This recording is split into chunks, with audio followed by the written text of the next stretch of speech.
Título: O interesse científico da psicanálise, 1913. Subtítulo: Parte 1: O interesse psicológico da psicanálise. A psicanálise é um procedimento médico que visa a cura de certas formas de doenças nervosas, as neuroses, através de uma técnica psicológica. Num pequeno volume, publicado em 1910, descobri a evolução da psicanálise a partir do procedimento catártico de Joseph Breuer e de sua relação com as teorias de Charcot e Pierre Janet.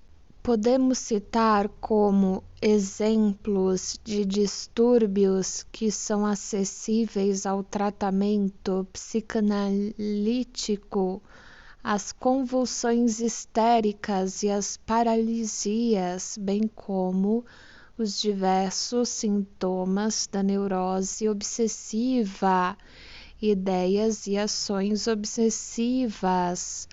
Todas elas são condições que estão ocasionalmente sujeitas à recuperação espontânea e dependem da influência pessoal do médico de uma maneira fortuita, que ainda não foi explicada. A psicanálise não tem efeito terapêutico sobre as formas mais graves da perturbação mental propriamente dita, mas possibilitou pela primeira vez na história da medicina uma certa compreensão, insight, da origem e do mecanismo das neuroses e das psicoses. Esta importância da psicanálise para a medicina, entretanto, não justificaria que a trouxesse à apreciação de um círculo de savantes interessados na síntese das ciências, e isso poderia parecer particularmente prematuro na medida em que grande número de psiquiatras e neurologistas se opõem ao novo método terapêutico e rejeitam tanto os seus postulados quanto as suas descobertas. Se, não o bastante, considero a experiência legítima, é porque a psicanálise pode pretender o interesse de outras pessoas além dos psiquiatras, desde que ela toca em várias outras esferas do conhecimento e revela inesperadas relações entre estas e a patologia da vida mental. Consequentemente, neste artigo deixarei de lado o interesse médico da psicanálise e ilustrarei com uma série de exemplos o que acabei de afirmar sobre a jovem ciência. Há muitos fenômenos envolvendo as relações dos movimentos faciais e outros movimentos expressivos com a fala, bem como com muitos processos intelectuais, tanto em pessoas normais como nas doentes que até o momento escaparam à atenção da psicologia por terem sido considerados simples resultados de distúrbios orgânicos ou de uma falha no funcionamento do aparelho mental.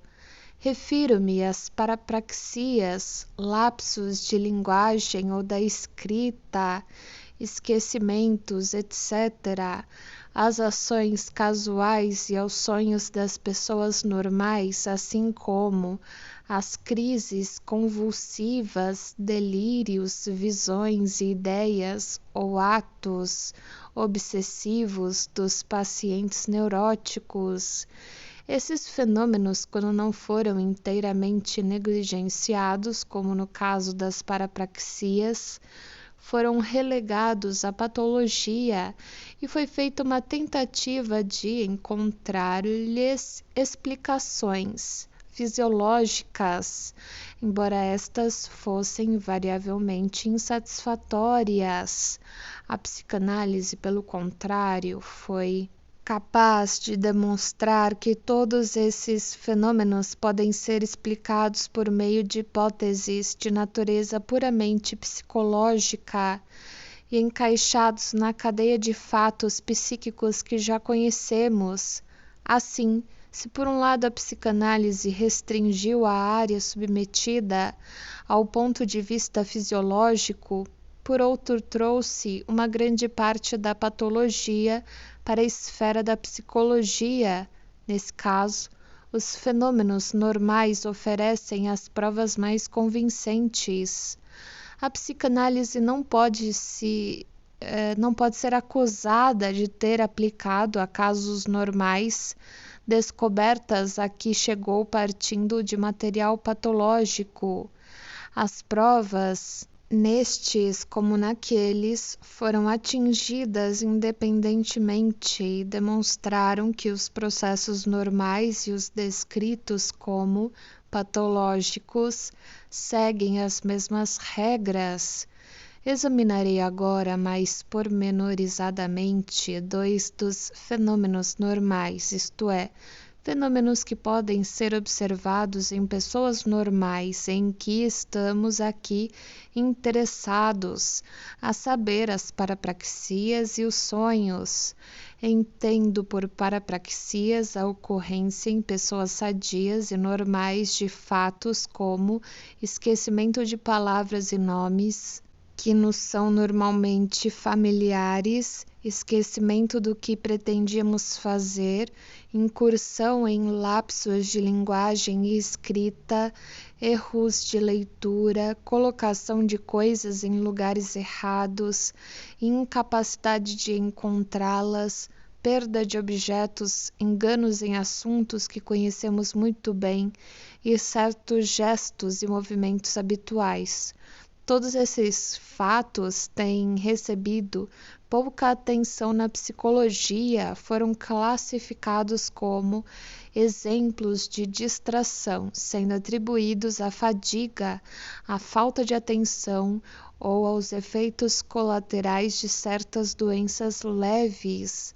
A indagação analítica, contudo, demonstra com certeza suficiente para satisfazer a todos os requisitos que estes últimos fatores operam simplesmente como facilitadores e podem achar-se ausentes.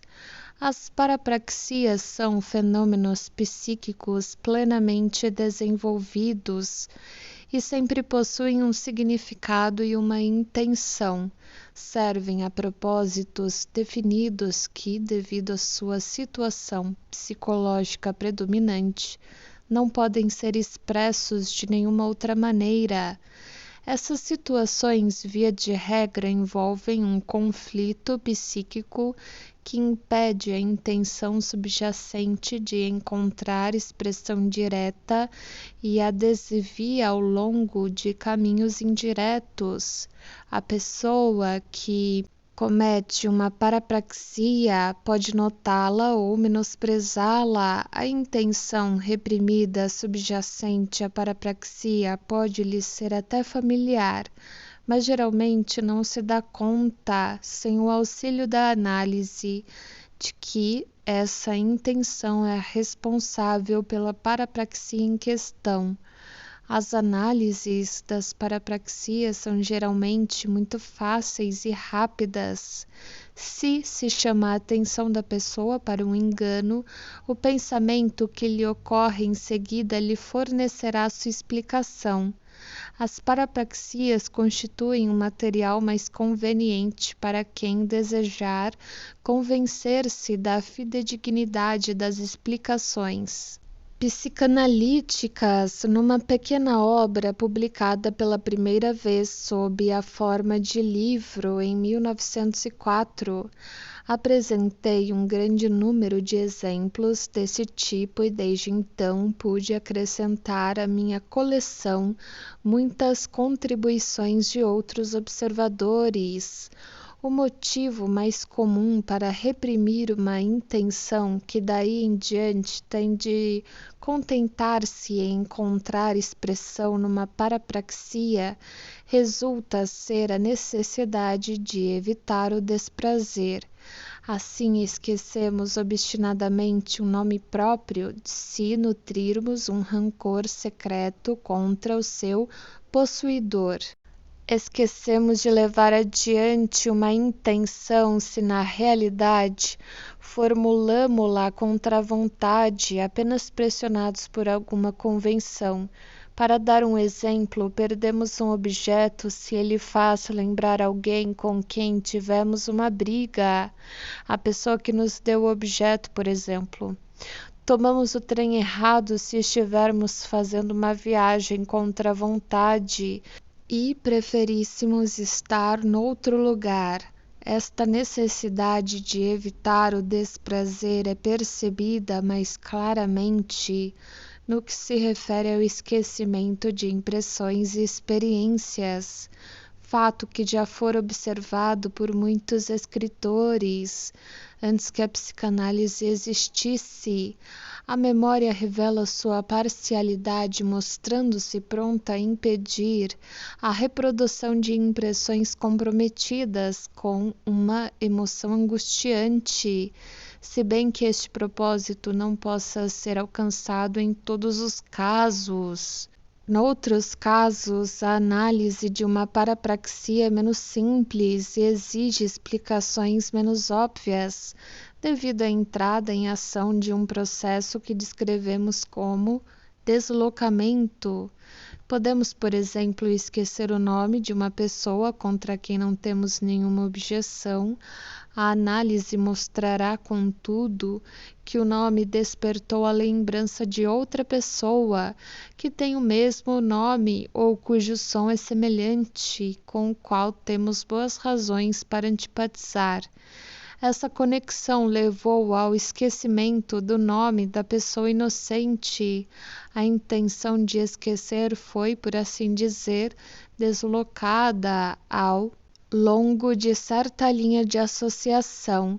A intenção de evitar o desprazer não é a única que pode encontrar seu escoadouro nas parapraxias. Em muitos casos, a análise revela outros propósitos que foram reprimidos numa situação específica e que só podem fazer sentir-se, por assim dizer, como perturbações secundárias. Assim, um lapso de linguagem frequentemente servirá para atrair as opiniões que a pessoa que fala deseja ocultar de seu interlocutor.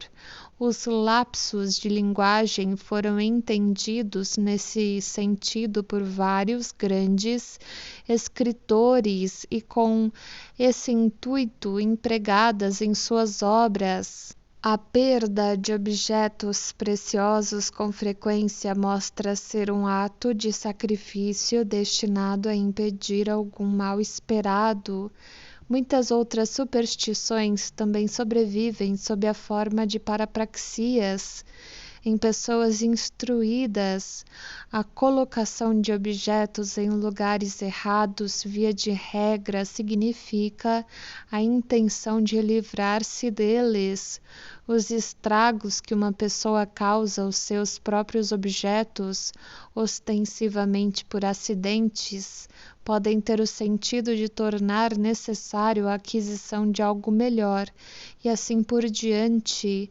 Não obstante, a despeito da aparente trivialidade desses fenômenos, a explicação psicanalítica das parapraxias implica algumas ligeiras modificações em nossa visão do mundo. Descobrimos que mesmo pessoas normais são movidas por motivos contraditórios, com muito mais frequência do que era de se esperar.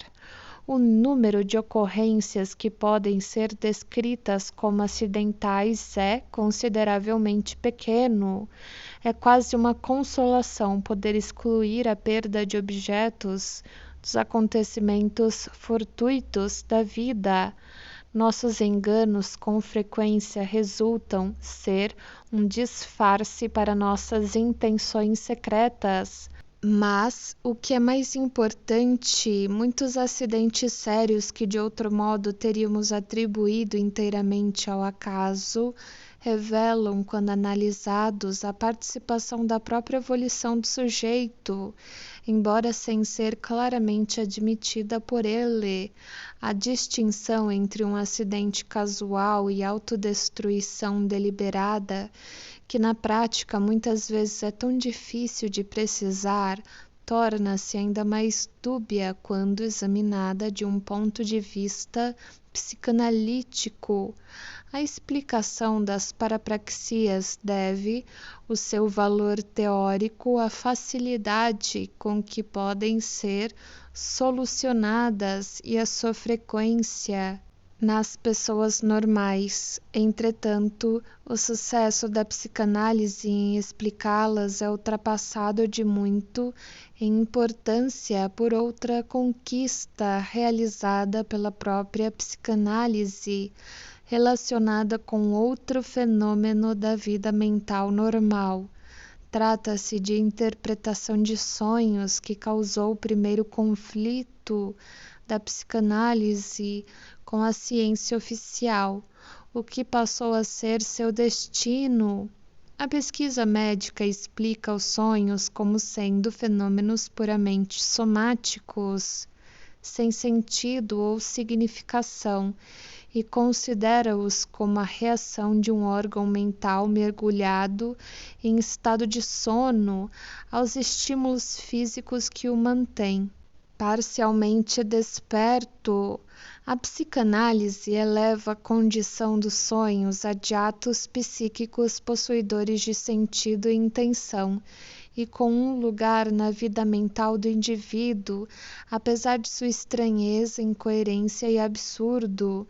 Segundo esse ponto de vista, os estímulos somáticos simplesmente desempenham um papel de material que é elaborado no decurso da construção do sonho. Não existe um meio termo entre essas duas opiniões sobre os sonhos. O argumento usado contra a hipótese fisiológica é a sua esterilidade, e o que pode ser argumentado em favor da hipótese psicanalítica é o fato de ter traduzido e dado um sentido a milhares de sonhos, usando esse sentido para iluminar os pormenores mais íntimos da mente humana. Dediquei um volume publicado em 1900 ao importante tema da interpretação de sonhos e tive a satisfação de ver as teorias nele apresentadas serem confirmadas e ampliadas por contribuições de quase todos os estudiosos do campo da psicanálise.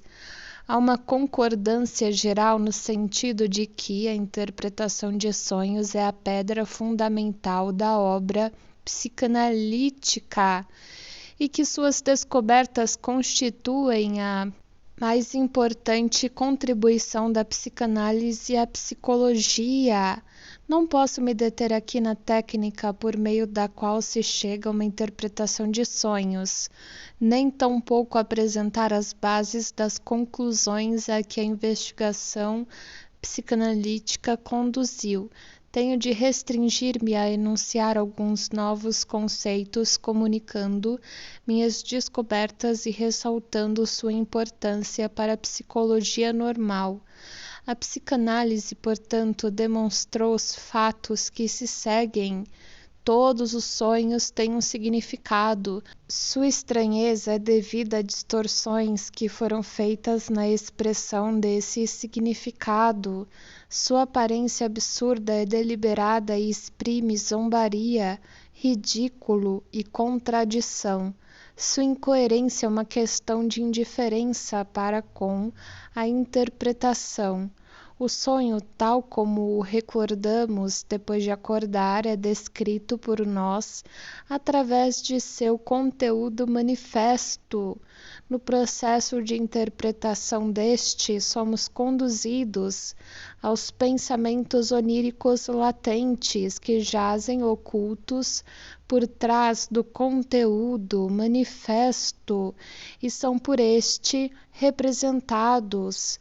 Estes pensamentos oníricos latentes já não são estranhos, incoerentes ou absurdos, são constituintes completamente válidos de nosso pensamento quando despertos. Damos o nome de elaboração onírica ao processo que transforma os pensamentos oníricos latentes no conteúdo manifesto do sonho. É essa elaboração a responsável pela deformação que torna os pensamentos oníricos irreconhecíveis no conteúdo manifesto do sonho. A elaboração onírica é um processo psicológico que até hoje não encontrou similar na psicologia, reclamando nosso interesse em dois sentidos principais.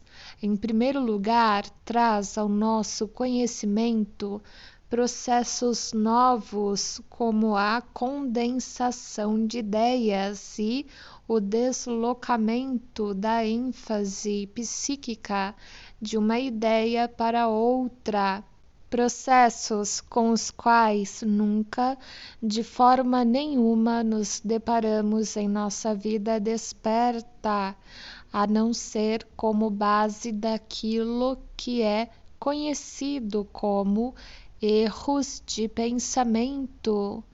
Em segundo lugar, nos permite detectar no funcionamento da mente um jogo de forças que estava escondido de nossa percepção consciente.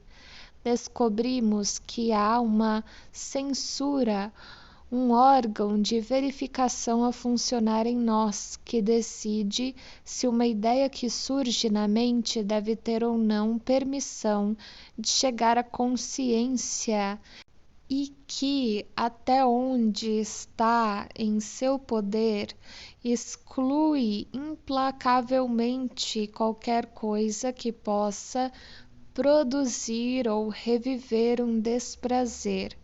Aqui lembramos que na análise das parapraxias encontramos traços dessa mesma intenção de evitar desprazer na recordação de coisas e de conflitos similares entre os impulsos mentais. Um estudo da elaboração onírica nos força de uma maneira irresistível a uma visão da vida mental que parece decidir os mais controversos problemas da psicologia.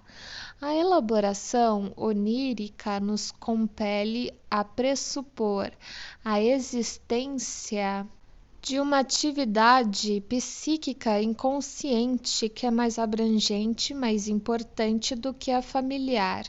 Atividade ligada à consciência. Terei mais a dizer sobre este ponto quando vier a debater o interesse filosófico da psicanálise. Ela nos permite dissecar o aparelho psíquico num certo número de diferentes atividades ou sistemas, mostrando-nos que no sistema de atividade mental inconsciente operam-se processos de tipo inteiramente diferente dos percebidos na consciência. A elaboração onírica tem apenas uma função, a saber, a de manter o sono. Os sonhos são os guardiães do sono. Os próprios pensamentos oníricos podem servir aos fins das mais variadas funções mentais. A elaboração onírica realiza sua tarefa representando um desejo proveniente dos pensamentos oníricos, como realizado de uma maneira alucinatória. Pode-se afirmar com segurança que o estudo psicanalítico dos sonhos nos deu nossa primeira compreensão, insight de uma psicologia profunda, cuja existência até então não fora suspeitada. Modificações fundamentais terão de ser introduzidas na psicologia normal, se esta quiser colocar-se em harmonia com as novas descobertas. É inteiramente impossível esgotar o interesse psicológico da interpretação onírica dentro dos limites deste trabalho. Tenhamos em mente que o que fiz até agora foi apenas ressaltar que os sonhos têm um sentido e são um assunto para estudo psicológico. E vamos prosseguir com nossas considerações acerca do novo território que foi anexado pela psicologia ao campo da patologia. As novidades psicológicas deduzidas dos sonhos e das parapraxias devem ser aplicáveis como explicação de outros fenômenos. Se quisermos acreditar no valor dessas novidades ou, na verdade, em sua própria existência, e descobrimos de fato que a psicanálise demonstrou que as hipóteses da atividade mental inconsciente, da censura e repressão e da deformação e substituição, às quais chegamos a partir do estudo dos fenômenos normais, também nos permitem uma primeira compreensão de um certo número de fenômenos patológicos e se poderia dizer nos dão a chave de todos os enigmas da psicologia das neuroses. Assim, os sonhos devem ser encarados como os protótipos normais de todas as estruturas psicopatológicas. Quem compreender os sonhos pode também aprender o mecanismo psíquico das neuroses e psicoses. Partindo dos sonhos, as investigações psicanalíticas nos permitiram uma psicologia das neuroses que está sendo construída continuamente, peça por peça. Mas o que está sendo tratado aqui, o interesse psicológico da psicanálise, obriga-nos a penetrar mais profundamente em apenas dois aspectos deste vasto tema: a demonstração de que muitos fenômenos patológicos que até aqui se acreditou exigirem explicações fisiológicas são, na realidade, atos psíquicos, e a demonstração de que os processos que conduzem a consequências anormais podem ser atribuídos a forças motivadoras de origem psíquica. Ilustrarei a primeira dessas teses com alguns exemplos. Há muito tempo, as crises histéricas foram reconhecidas como sinais de aumento de excitação emocional e equiparadas a irrupções de afeto. Charcot tentou reduzir a multiplicidade de suas modalidades de manifestação por meio de fórmulas descritivas. Pierre Janet identificou as ideias inconscientes em ação por trás de tais crises, enquanto que a psicanálise demonstrou que elas são representações miméticas de cenas realmente vivenciadas ou apenas inventadas com que a imaginação do paciente se ocupa sem que se torne consciente delas.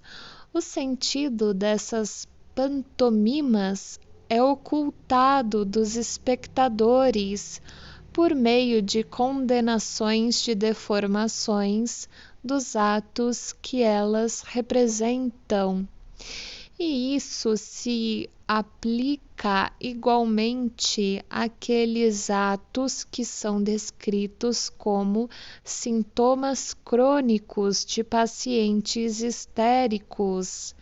Todos são representações miméticas ou alucinatórias de fantasias que dominam inconscientemente a vida emocional do indivíduo e que têm o sentido de realizações de desejos secretos e reprimidos.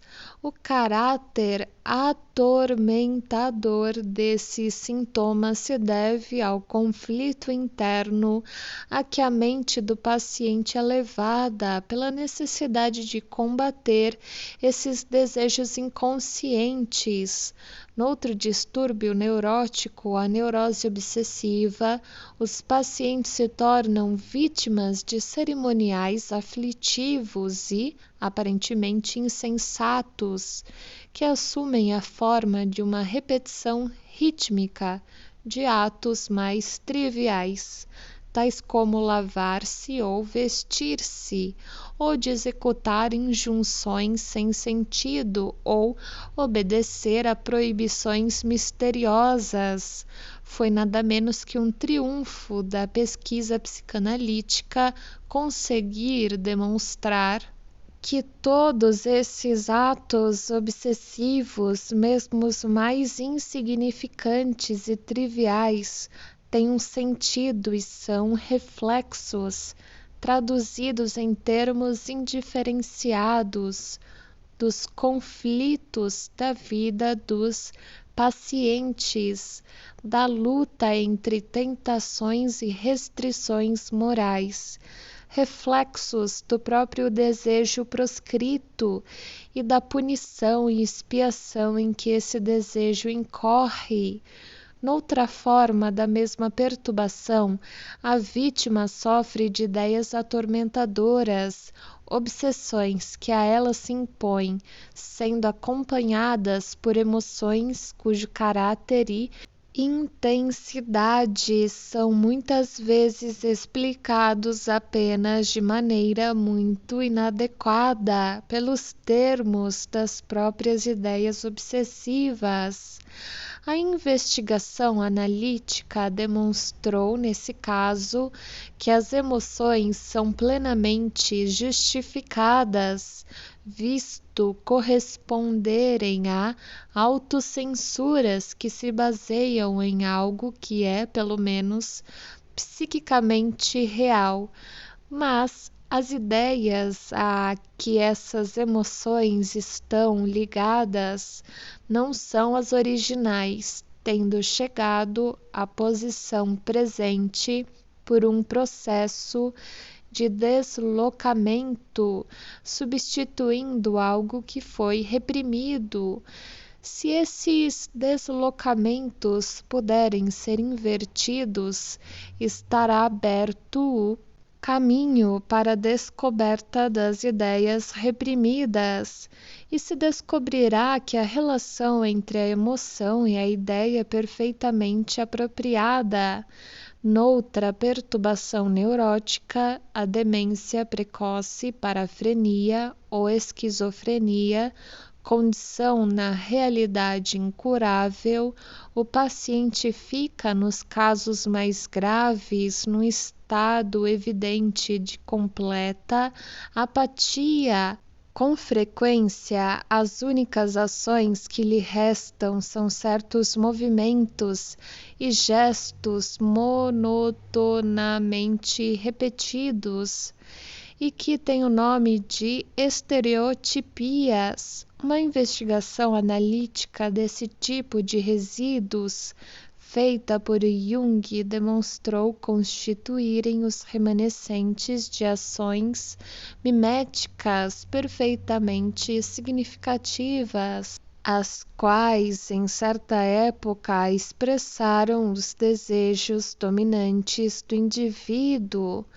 Os discursos mais loucos e as mais estranhas posturas e atitudes adotadas por esses pacientes tornaram-se inteligíveis e podem ser encaixadas na cadeia de seus processos mentais, se forem abordados com base em hipóteses psicanalíticas.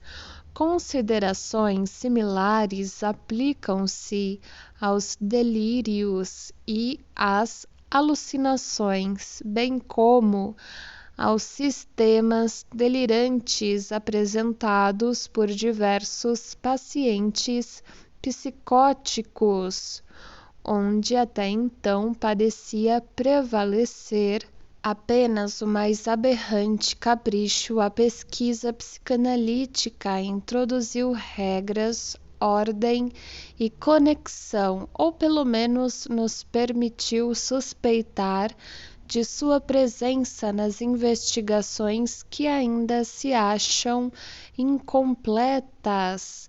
As formas mais heterogêneas de distúrbio mental se revelam como sendo resultado de processos basicamente idênticos e que podem ser compreendidos e descritos através de conceitos psicológicos, o que já foi descoberto sobre a formação dos sonhos funciona onde quer que seja, no conflito psíquico, na repressão de certos impulsos instintivos enviados de volta para o inconsciente por outras forças mentais, nas formações reativas estabelecidas pelas forças repressoras e nos substitutos construídos pelos instintos reprimidos,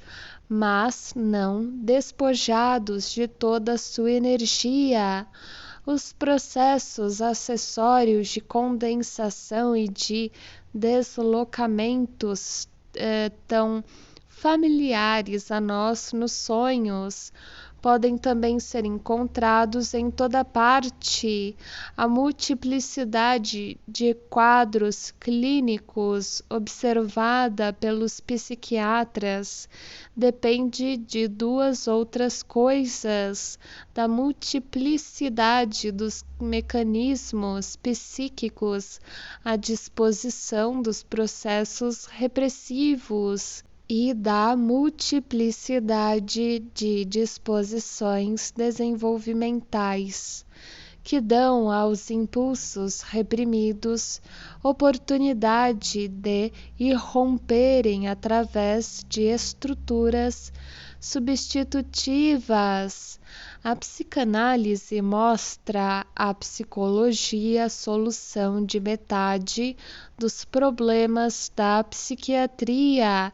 Não obstante, seria um erro grave supor que a análise favorece ou pretende uma visão puramente psicológica das perturbações mentais.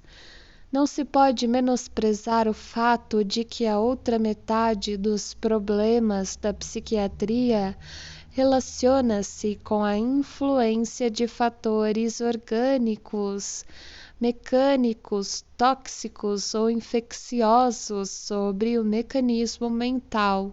Mesmo no caso da mais leve dessas perturbações, a neurose não se pretende que sua origem seja puramente psicogênica, mas remonta-se sua etiologia à influência sobre a vida mental de um fator indiscutivelmente orgânico, ao qual me referirei posteriormente. O número de descobertas psicanalítica pormenorizadas que não podem deixar de ser importantes para a psicologia geral é grande demais para que as enumere aqui. Farei referência apenas a 2 outros pontos. A psicanálise não hesita em atribuir aos processos emocionais a primazia na vida mental e revela nas pessoas normais uma inesperada quantidade de perturbações afetivas e de ofuscamento do intelecto numa frequência que não é inferior à verificada em pessoas doentes. Subtítulo: Parte 2: O interesse da psicanálise para ciências não psicológicas. Subtítulo: A. O interesse filológico da psicanálise. Estarei, sem dúvida, infringindo o uso linguístico comum ao postular um interesse na psicanálise por parte dos filólogos, isto é, dos peritos na fala, porque, no que se segue, a expressão fala deve ser entendida não apenas como significando a expressão do pensamento por palavras, mas incluindo a linguagem dos gestos e todos os outros métodos, por exemplo, a escrita, através dos quais a atividade mental pode ser expressa. Assim sendo, pode-se salientar que as interpretações feitas por psicanalistas são, antes de tudo, traduções de um método estranho de expressão para outro que nos é familiar. Quando interpretamos um sonho, estamos apenas traduzindo um determinado conteúdo de pensamento, os pensamentos oníricos latentes da linguagem de sonhos, para nossa fala de vigília. À medida que fazemos isso, aprendemos as peculiaridades dessa linguagem onírica e nos convencemos de que ela faz parte de um sistema altamente arcaico de expressão.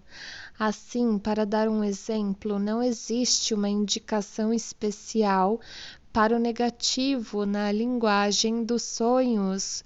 Os contrários podem se representar uns aos outros no conteúdo do sonho e serem representados pelo mesmo elemento, ou, noutras palavras, na linguagem onírica.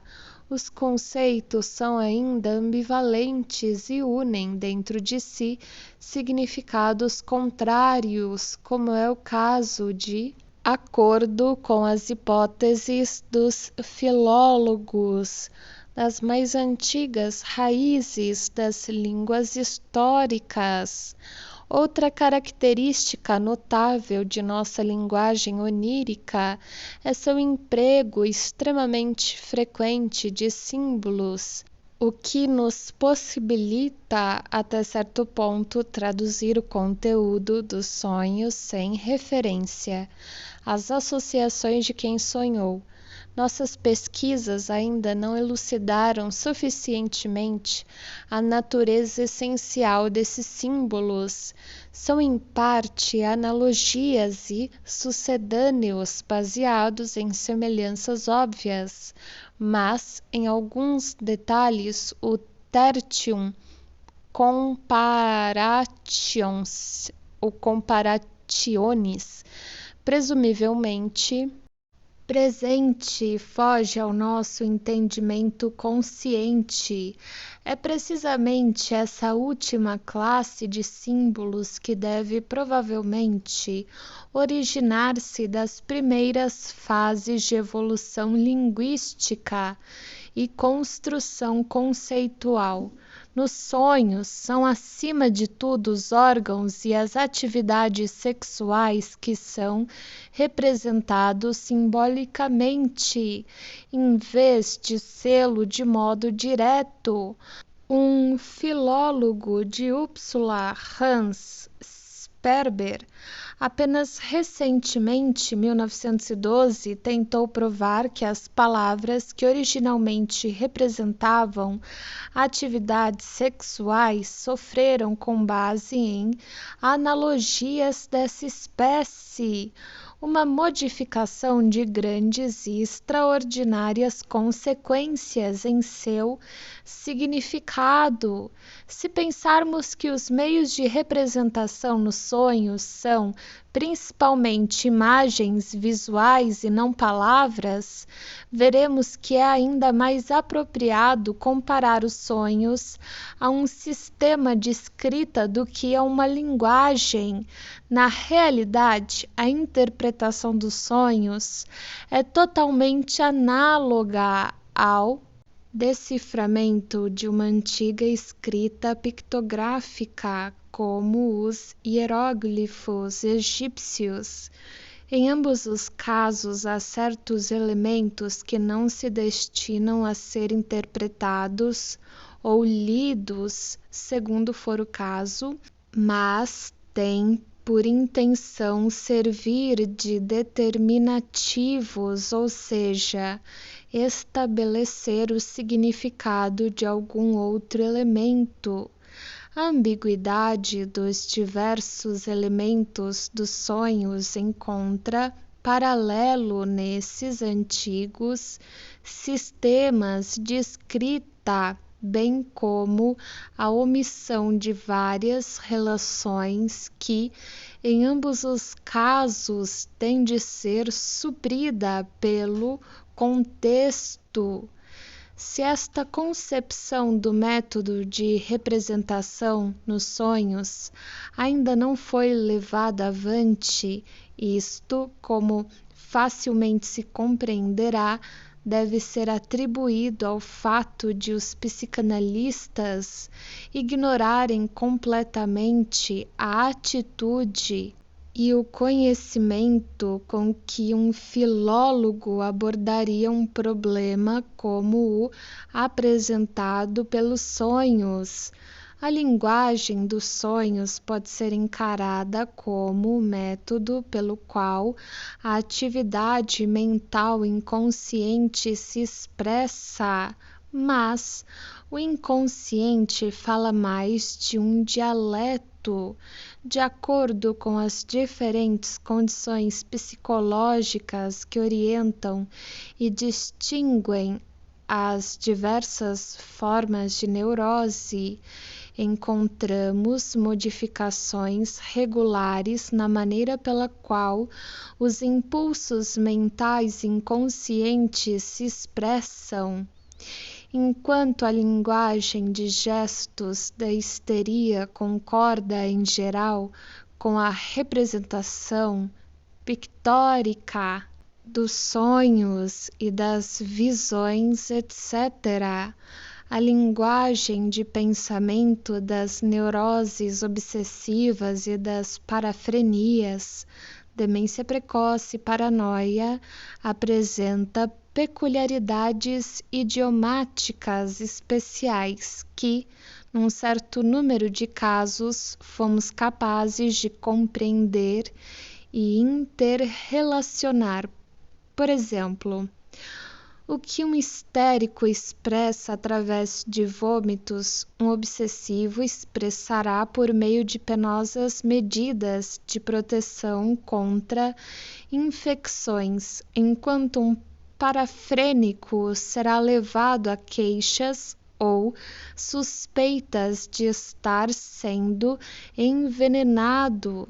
Todas essas são representações diferentes do desejo de engravidar, do paciente que foi reprimido para o inconsciente ou de sua reação defensiva contra esse desejo.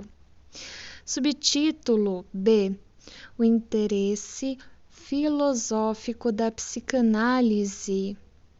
A filosofia, até onde se apoia na psicologia, não poderá deixar de levar integralmente em conta as contribuições psicanalíticas à psicologia e de reagir a esse novo enriquecimento de nossos conhecimentos, tal como o fez em relação a todo o progresso digno de consideração nas ciências especializadas, em particular, o estabelecimento da hipótese de atividades mentais inconscientes deve compelir a filosofia a decidir por um lado ou outro e, se aceitar a ideia, modificar suas próprias opiniões sobre a relação da mente com o corpo, de maneira a se poderem conformar ao novo conhecimento. É verdade que a filosofia repetidamente tratou do problema do inconsciente, mas, com poucas exceções, os filósofos assumiram uma ou outra das duas posições seguintes, ou o seu inconsciente foi algo de místico, intangível e indemonstrável, cuja relação com a mente permaneceu obscura, ou identificaram o mental com o consciente e passaram a deduzir dessa definição que aquilo que é inconsciente não pode ser mental nem assunto da psicologia.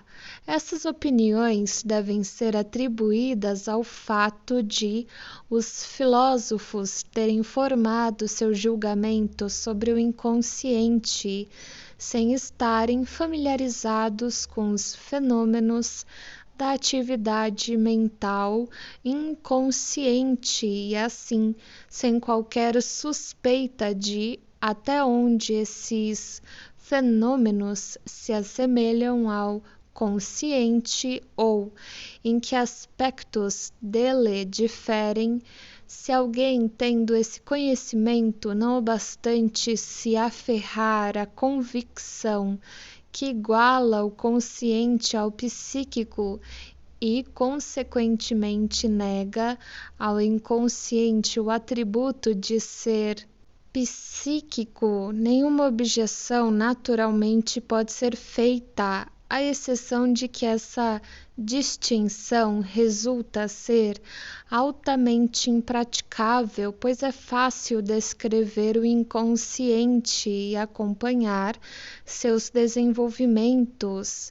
Se o abordarmos pelo lado de sua relação com o consciente, com o qual tem tanto em comum, por outro lado, parece não haver ainda possibilidade de abordá-lo pelo lado dos acontecimentos ou fatos físicos, de maneira que se acha destinado a continuar sendo assunto de estudo psicológico. Existe ainda outra maneira pela qual a filosofia pode estimular-se na psicanálise, e essa é tornando-se ela própria tema da pesquisa psicanalítica. As teorias e sistemas filosóficos foram obra de um pequeno número de homens de notável individualidade. Em nenhuma outra ciência a personalidade de cientistas desempenha um papel tão grande quanto na filosofia. E hoje, pela primeira vez, a psicanálise nos permite elaborar uma psicografia de uma personalidade.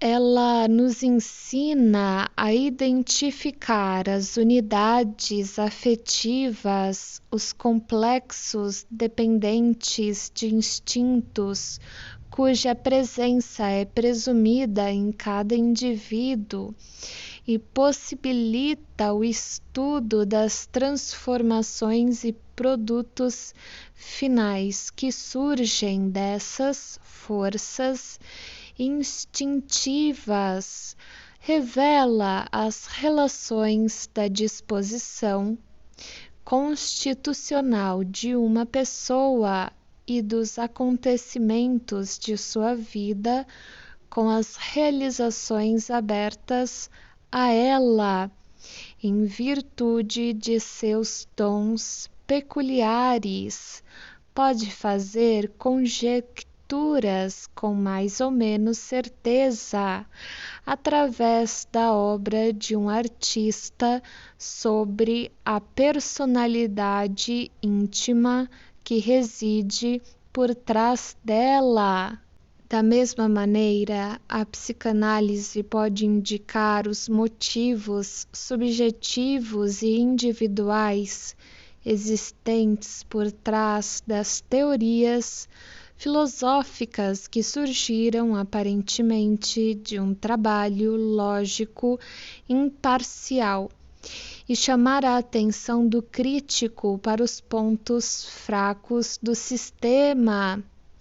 Não é atribuição da psicanálise, entretanto, empreender tal crítica a ela mesma, porque, como se pode imaginar, o fato de uma teoria ser psicologicamente determinada não invalida em nada sua verdade científica. Subtítulo C. O interesse biológico da psicanálise. A psicanálise não teve a sorte de ser acolhida como outras ciências novas, com o incentivo simpático daqueles que se acham interessados no progresso do saber. Por longo tempo foi desprezada e quando, por fim, não mais podia ser negligenciada, tornou-se, por razões emocionais, objeto dos mais violentos ataques por parte de pessoas que não se deram ao trabalho de conhecê-la bem. Essa recepção inamistosa deve-se a uma única circunstância. Numa primeira fase de suas pesquisas, a psicanálise foi levada à conclusão de que as doenças nervosas constituíam a expressão de um distúrbio da função sexual, sendo assim conduzida a dedicar sua atenção à investigação dessa função, que tinha sido negligenciada por tempo demasiado. Mas qualquer pessoa que respeite a regra de que o julgamento científico não deve ser influenciado por atitudes emocionais, atribuirá um alto grau de interesse biológico à psicanálise por causa dessas próprias investigações, e há de encarar as resistências a ela como uma prova real em favor da correção de suas afirmações. A psicanálise fez justiça à função sexual no homem, fazendo um exame pormenorizado de sua importância na vida prática e mental. Importância que foi enfatizada por tantos escritores criativos e por alguns filósofos, mas nunca fora reconhecida pela ciência. De início, no entanto, foi necessário ampliar o conceito indevidamente restrito de sexualidade, ampliação justificada pela conexão com as extensões da sexualidade que ocorrem nas chamadas perversões e com o comportamento das crianças. Resultou ser impossível sustentar por mais tempo que a infância era assexual, sendo invadida pela primeira vez por uma súbita incursão de impulsos sexuais na época da puberdade. Pelo contrário, quando os artifícios protetores da parcialidade e do preconceito foram afastados, a observação não encontrou dificuldade em revelar que interesses e atividades sexuais se acham presentes na criança em quase todas as idades, desde o começo da vida mesmo. A importância dessa sexualidade normal dos adultos surge da sexualidade infantil. Não é prejudicada pelo fato de não podermos em todos os pontos traçar uma linha clara entre ela e a atividade assexual de uma criança. Difere, entretanto, daquilo que é descrito como a sexualidade normal dos adultos, inclui os germes de todas aquelas atividades sexuais que, na vida posterior, apresentam agudo contraste com a vida sexual normal, sendo tidas como perversões e assim fadadas a parecerem incompreensíveis e viciadas. A sexualidade normal dos adultos surge da sexualidade infantil, através de uma série de desenvolvimentos, combinações, divisões e repressões que dificilmente se completam com perfeição ideal, deixando consequentemente em seu rastro predisposições a uma regressão da função sob a forma de doença. A sexualidade infantil apresenta duas outras características que são importantes do ponto de vista biológico. Mostra ser formada de certo número de instintos, componentes que parecem estar ligados a certas regiões do corpo, zonas erógenas, surgindo alguns deles desde o início em pares opostos, instintos com um objetivo ativo e outro passivo. Assim como na vida posterior, o que é amado não são simplesmente os órgãos sexuais do objeto, mas todo o seu corpo. Também, desde o começo, não são simplesmente os órgãos genitais, mas muitas outras partes do corpo que constituem sede da excitação sexual e reagem a estímulos apropriados com prazer sexual. Esse fato tem estreita relação com a segunda característica da sexualidade infantil, ou seja, com o fato de que no início, ela se acha ligada às funções autopreservativas da nutrição e da excreção, e com toda a probabilidade da excitação muscular e da atividade sensorial.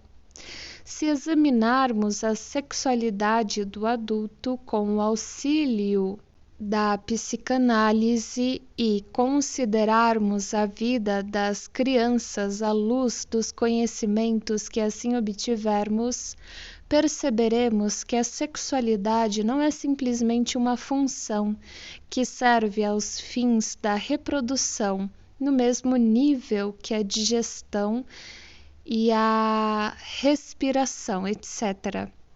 Trata-se de algo muito mais independente que se coloca em contraste com todas as outras atividades do indivíduo e só é forçado a uma aliança com a economia individual, após um complicado curso de desenvolvimento que envolve a imposição de numerosas restrições. Casos, em teoria, inteiramente concebíveis, em que os interesses desses impulsos sexuais deixam de coincidir com a autopreservação do indivíduo, parecem realmente ser apresentados pelo grupo das doenças neuróticas, porque a fórmula final a que a psicanálise chegou quanto à natureza das neuroses é a seguinte: o conflito primário que leva às neuroses é um conflito entre os instintos sexuais e os instintos que sustentam o ego. As neuroses representam uma dominação mais ou menos parcial do ego pela sexualidade, depois de terem falhado aos esforços do ego para reprimi-la. Julgamos necessário nos manter afastados de considerações biológicas durante nosso trabalho psicanalítico e abster-nos de utilizá-las para propósitos heurísticos, de maneira a não nos afastarmos de um julgamento imparcial dos fatos psicanalíticos que nos apresentam.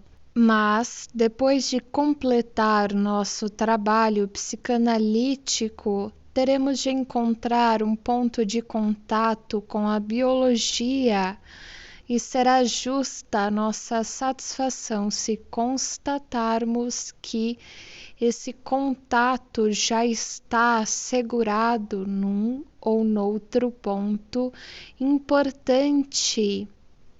O contraste entre os instintos do ego e o instinto sexual, ao qual fomos obrigados a atribuir a origem das neuroses, é transposto para a esfera da biologia, pelo contraste entre os instintos que servem à preservação do indivíduo e os que servem à sobrevivência da espécie.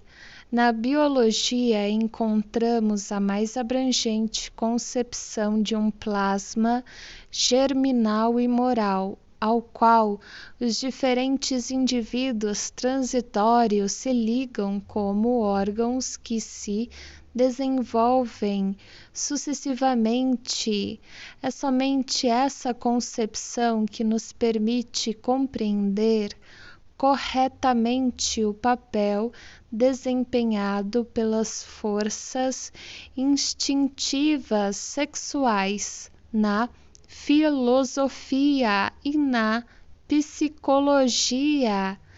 Apesar de todos os nossos esforços para que a terminologia e as considerações biológicas não dominassem o trabalho psicanalítico, não pudemos evitar o seu emprego mesmo na descrição dos fenômenos que estudamos, não podemos deixar de considerar o termo instinto como um conceito fronteiriço entre as esferas da psicologia e da biologia.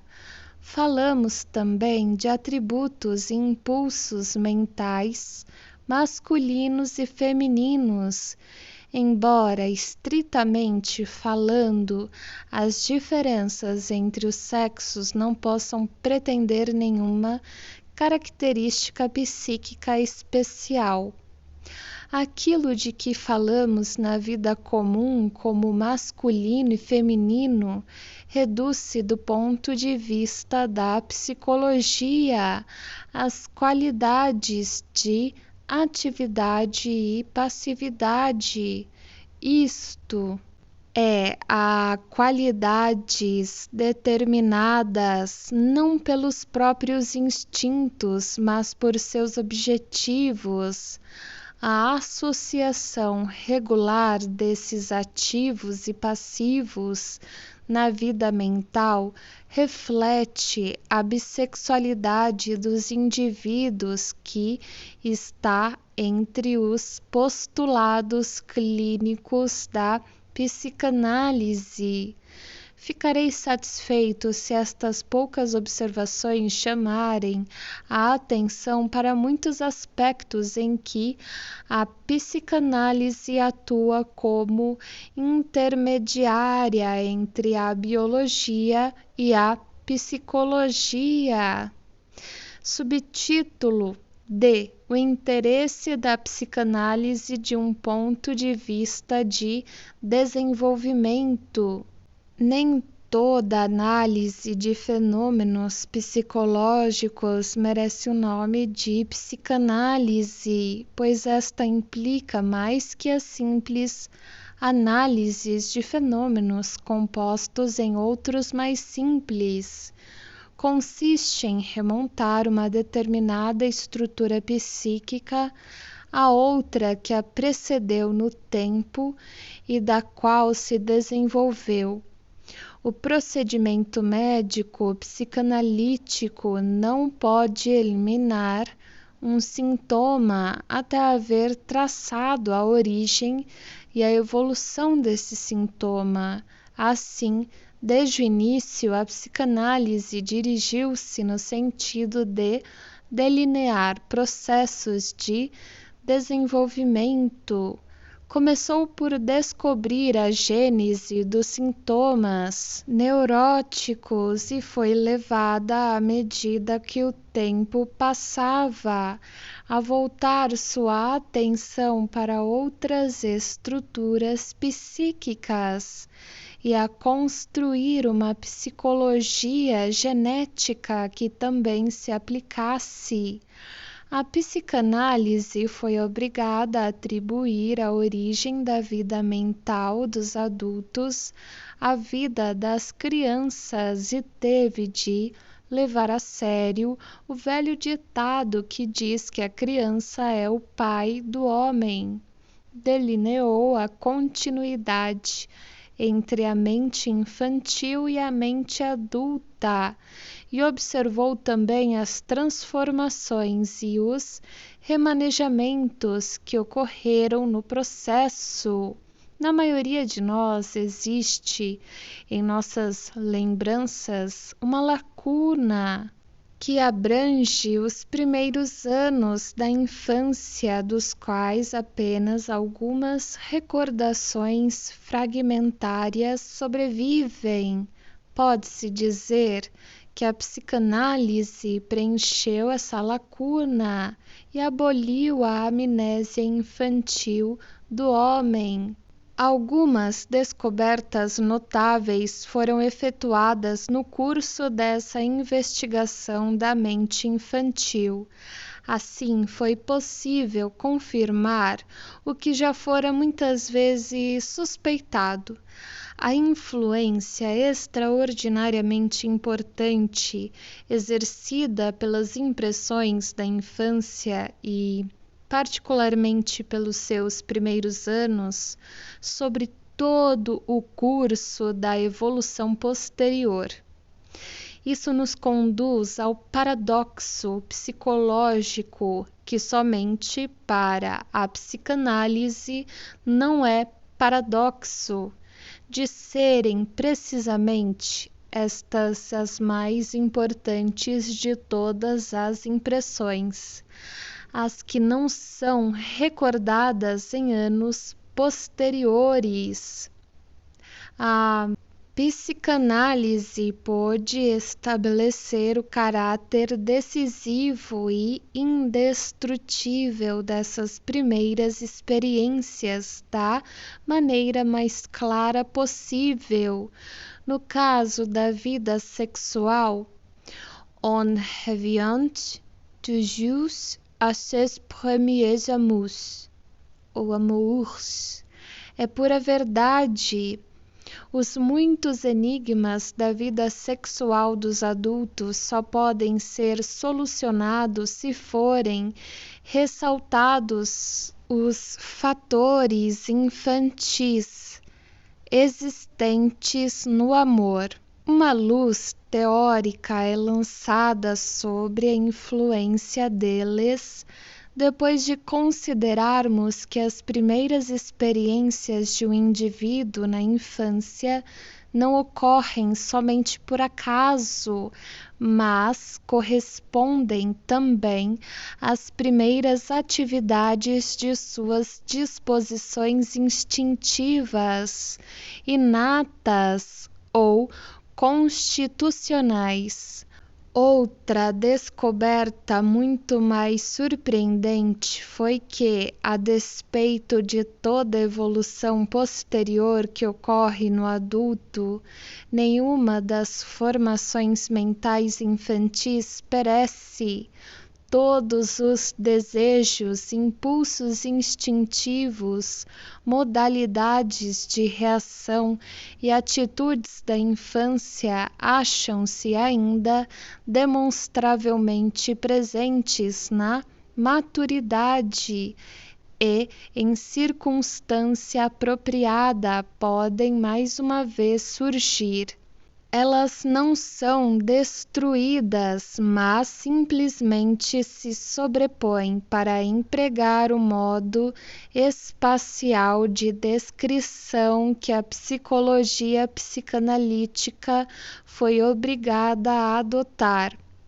Assim, faz parte da natureza do passado mental, diferentemente do passado histórico, não ser absorvido pelos seus derivados, persiste, seja na realidade ou apenas potencialmente, justamente com o que se originou dele. A prova desta afirmação reside no fato de os sonhos das pessoas normais reviverem seus caracteres ou caracteres de infância a cada noite e reduzirem toda a sua vida mental a um nível infantil.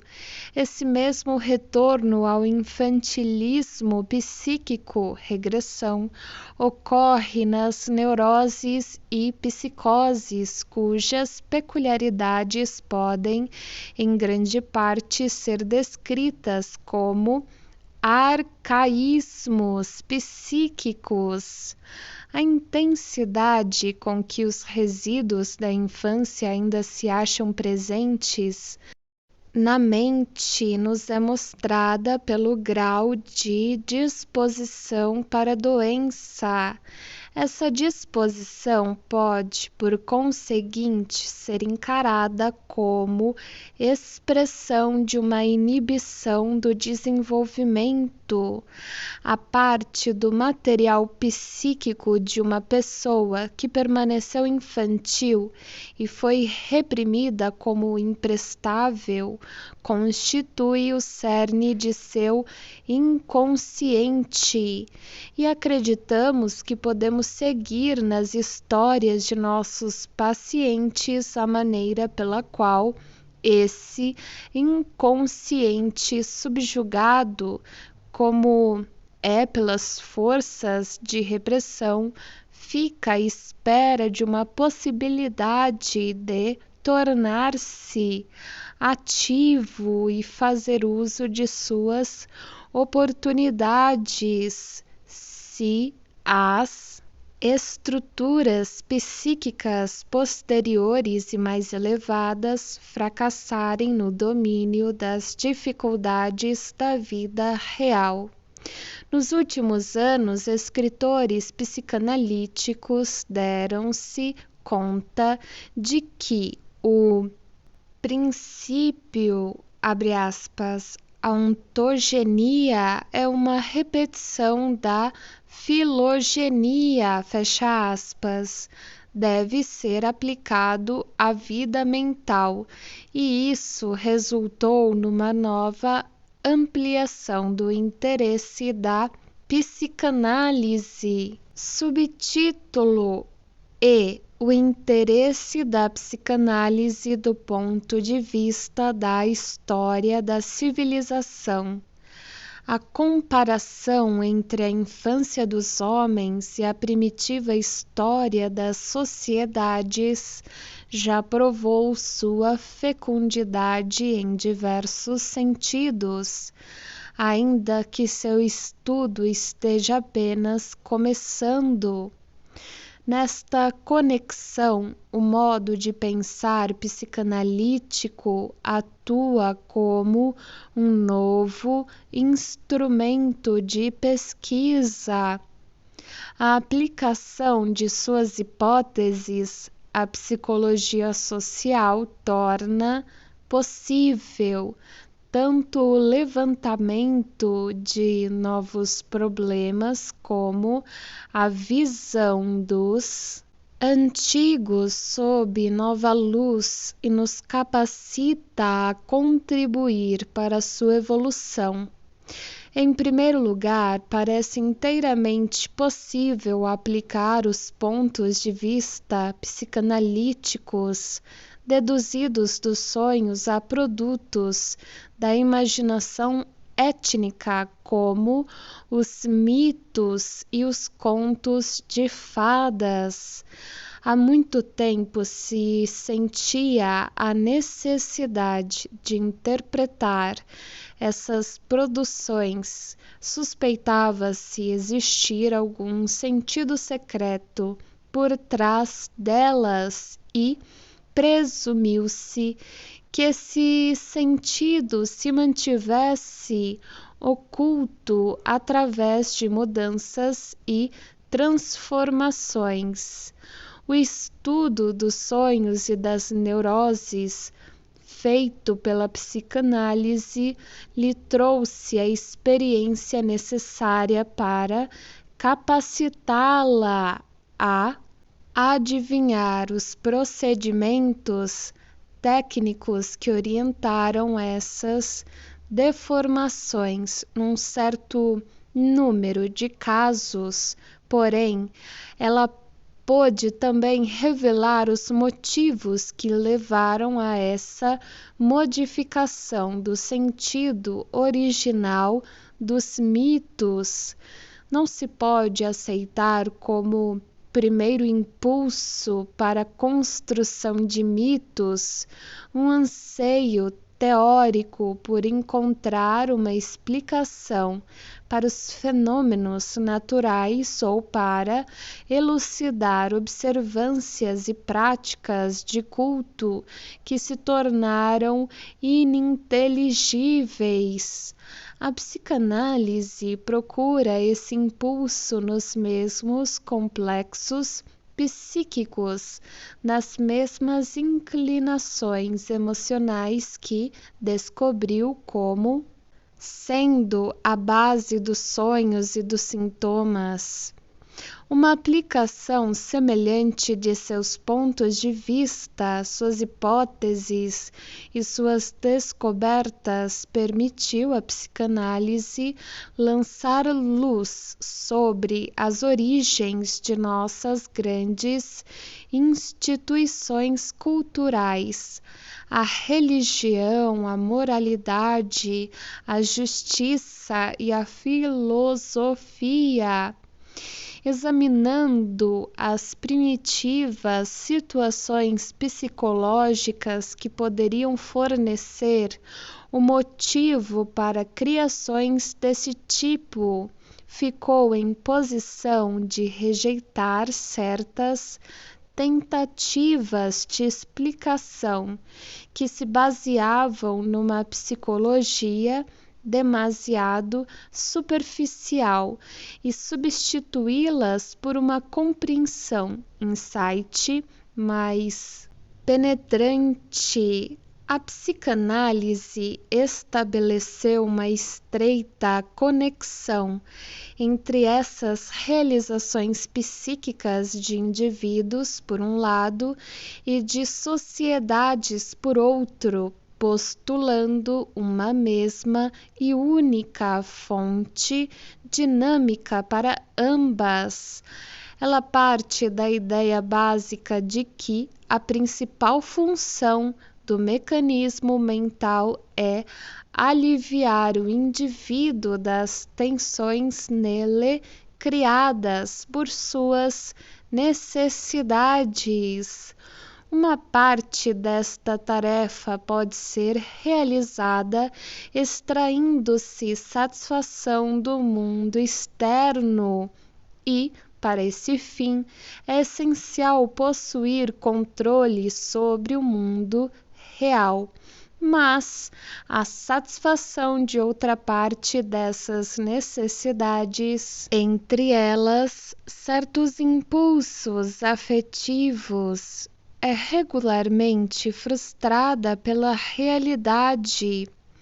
Isto conduz a uma nova tarefa de encontrar algum outro meio de manejar os impulsos insatisfeitos.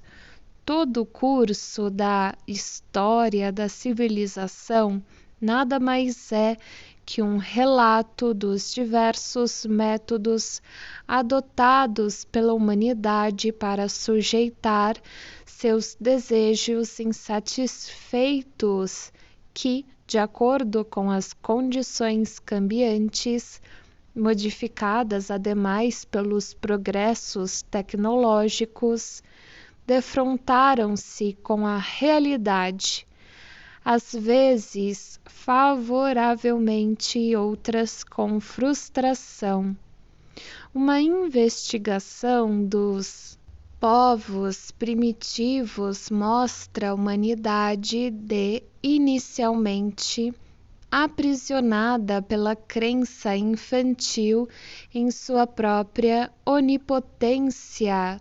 Toda uma gama de estruturas mentais pode ser então compreendida como tentativas de negar tudo que pudesse perturbar esse sentimento de onipotência e impedir assim que a vida emocional fosse afetada pela realidade, até que esta pôde ser mais bem controlada e utilizada para propósitos de satisfação. O princípio de evitar o desprazer domina as ações humanas, até ser substituído pelo princípio melhor de adaptação ao mundo externo, par e passo.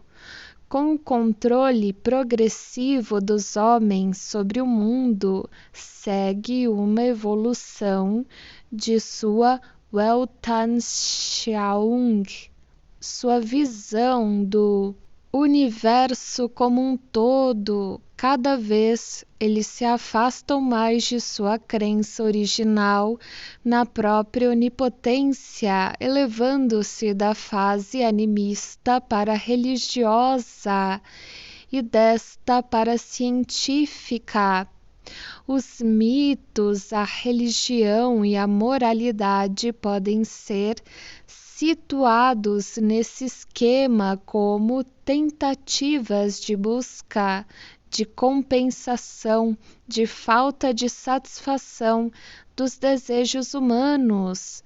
Nosso conhecimento das doenças neuróticas dos indivíduos foi de grande auxílio para a compreensão das grandes instituições sociais, porque as neuroses mostraram ser tentativas de encontrar soluções individuais para o problema de compensar os desejos insatisfeitos, enquanto que as instituições buscam proporcionar soluções sociais para esses mesmos problemas. A recessão do fator social e a predominância do sexual transforma essas soluções neuróticas do problema psicológico em caricaturas que de nada servem a não ser para ajudar-nos a explicar essas importantes questões. Subtítulo F. O interesse da psicanálise do ponto de vista da ciência da estética. A psicanálise esclarece satisfatoriamente alguns dos problemas referentes às artes e aos artistas, embora outros lhe escapem inteiramente. No exercício de uma arte, vê-se mais uma vez uma atividade destinada a apaziguar desejos não gratificados, em primeiro lugar, do próprio artista e, subsequentemente, de sua assistência ou espectadores. As forças motivadoras dos artistas são os mesmos conflitos que impulsionam outras pessoas à neurose e incentivaram a sociedade a construir suas instituições. De onde o artista retira sua capacidade criadora, não constitui questão para a psicologia. O objetivo primário do artista é libertar-se e, através da comunicação de sua obra a outras pessoas que sofram dos mesmos desejos sofreados, oferecer-lhes a mesma libertação. Ele representa suas fantasias mais pessoais, plenas de desejo como realizadas, mas elas só se tornam obra de arte quando passaram por uma transformação que atenua o que nelas é ofensivo, oculta sua origem pessoal e, obedecendo às leis da beleza, seduz outras pessoas com uma gratificação prazerosa.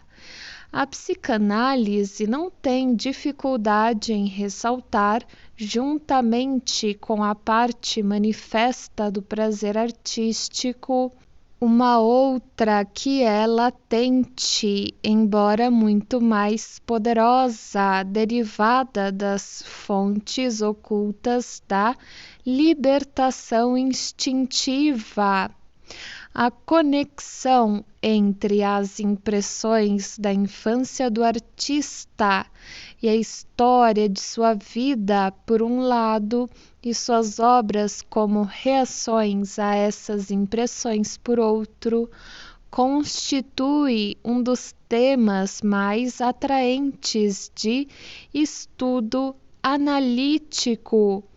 Quanto ao resto, a maioria dos problemas de criação e apreciação artística esperam novos estudos que lançarão a luz do conhecimento analítico sobre eles, designando-lhes um lugar na complexa estrutura apresentada pela compensação dos desejos humanos.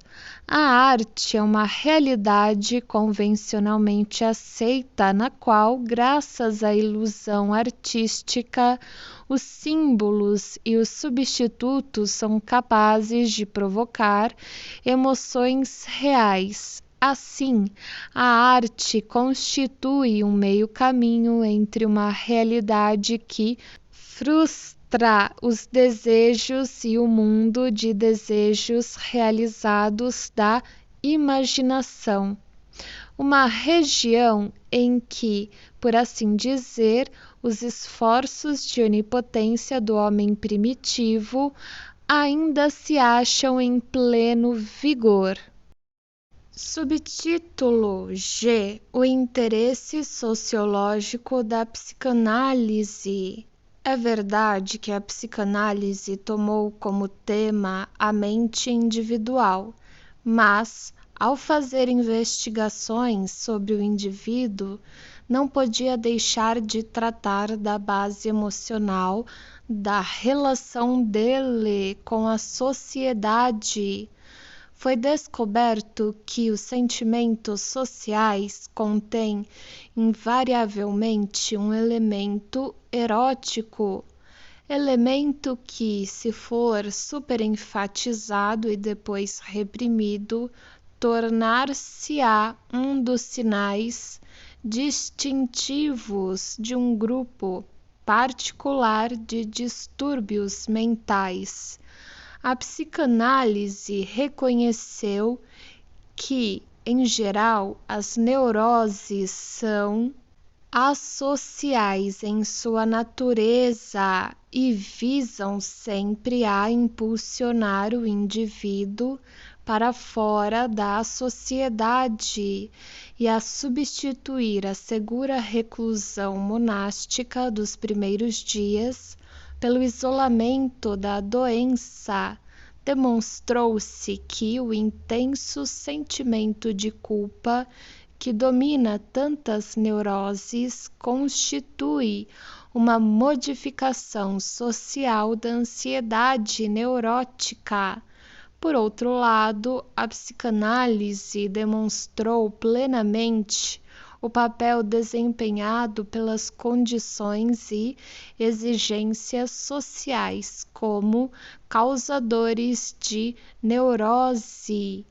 As forças que, operando desde o ego, ocasionam a restrição e a repressão do instinto devem fundamentalmente sua origem à submissão às exigências da civilização, uma constituição e um conjunto de experiências de infância que, noutros casos, conduziriam inevitavelmente a uma neurose, não produz tal resultado onde essa submissão esteja ausente ou onde tais exigências não sejam feitas pelo círculo social em que esse indivíduo se situa. A antiga afirmativa de que o aumento de distúrbios nervosos constitui um produto da civilização é pelo menos uma meia-verdade. As pessoas jovens são postas em contato com as exigências da civilização pela criação e pelo exemplo. E se a repressão instintiva ocorre independentemente desses dois fatores, é uma hipótese plausível supor que uma exigência primeva e pré-histórica passou finalmente a fazer parte da dotação organizada e herdada da humanidade. Uma criança que produza repressões instintivas espontaneamente está, assim, simplesmente repetindo uma parte da história da civilização. O que hoje é um ato de coibição interna foi outrora externo, imposto talvez pelas necessidades do momento. Da mesma maneira, o que hoje se aplica a todo indivíduo em crescimento como uma exigência externa da civilização, poderá um dia tornar-se uma disposição interna à repressão. Subtítulo H. O interesse educacional da psicanálise. O interesse dominante que tem a psicanálise para a teoria da educação baseia-se num ato que se tornou evidente. Somente alguém que possa sondar as mentes das crianças será capaz de educá-las, e nós, pessoas adultas, não podemos entender as crianças porque não mais entendemos a nossa própria infância. Nossa amnésia infantil prova que nos tornamos estranhos à nossa infância. A psicanálise trouxe à luz os desejos, as estruturas de pensamento e os processos de desenvolvimento da infância. Todos os esforços anteriores nesse sentido foram, no mais alto grau, incompletos e enganadores, por menosprezarem inteiramente o fator inestimavelmente importante da sexualidade em suas manifestações físicas e mentais. O espanto incrédulo com que se defrontam as descobertas estabelecidas com maior grau de certeza pela psicanálise sobre o tema da infância, o complexo de Édipo, o amor a si próprio ou narcisismo, a disposição para as perversões, o erotismo anal, a curiosidade sexual é uma medida do abismo que separa nossa vida mental, nossos juízos de valor e, na verdade, nossos processos de pensamento daqueles encontrados mesmo em crianças normais. Quando os educadores se familiarizarem com as descobertas da psicanálise, será mais fácil se reconciliarem com certas fases do desenvolvimento infantil e, entre outras coisas, não correrão risco de superestimar a importância dos impulsos instintivos, socialmente imprestáveis ou perversos que surgem nas crianças. Pelo contrário, vão se abster de qualquer tentativa de suprimir esses impulsos pela força. Quando aprenderem que esforços desse tipo com frequência produzem resultados não menos indesejáveis que a alternativa tão temida pelos educadores de dar livre trânsito às travessuras das crianças, a supressão forçada de fortes instintos por meios externos nunca produz numa criança o efeito de esses instintos se extinguirem ou ficarem sob controle. Conduz à repressão que cria uma predisposição a doenças nervosas no futuro.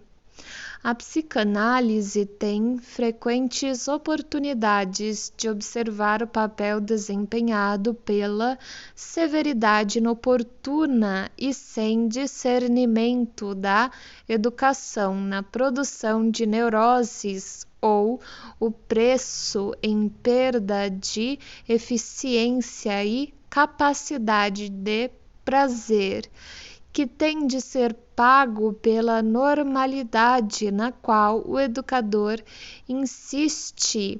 E a psicanálise pode também demonstrar que preciosas contribuições para a formação do caráter são realizadas por esses instintos associais e perversos na criança, se não forem submetidos à repressão e sim desviados de seus objetivos originais para outros mais valiosos através do processo conhecido como sublimação.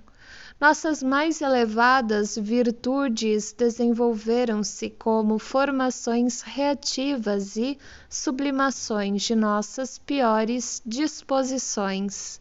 A educação deve escrupulosamente abster-se de soterrar essas preciosas fontes de ação e restringir-se a incentivar os processos pelos quais essas energias são conduzidas ao longo de trilhas seguras.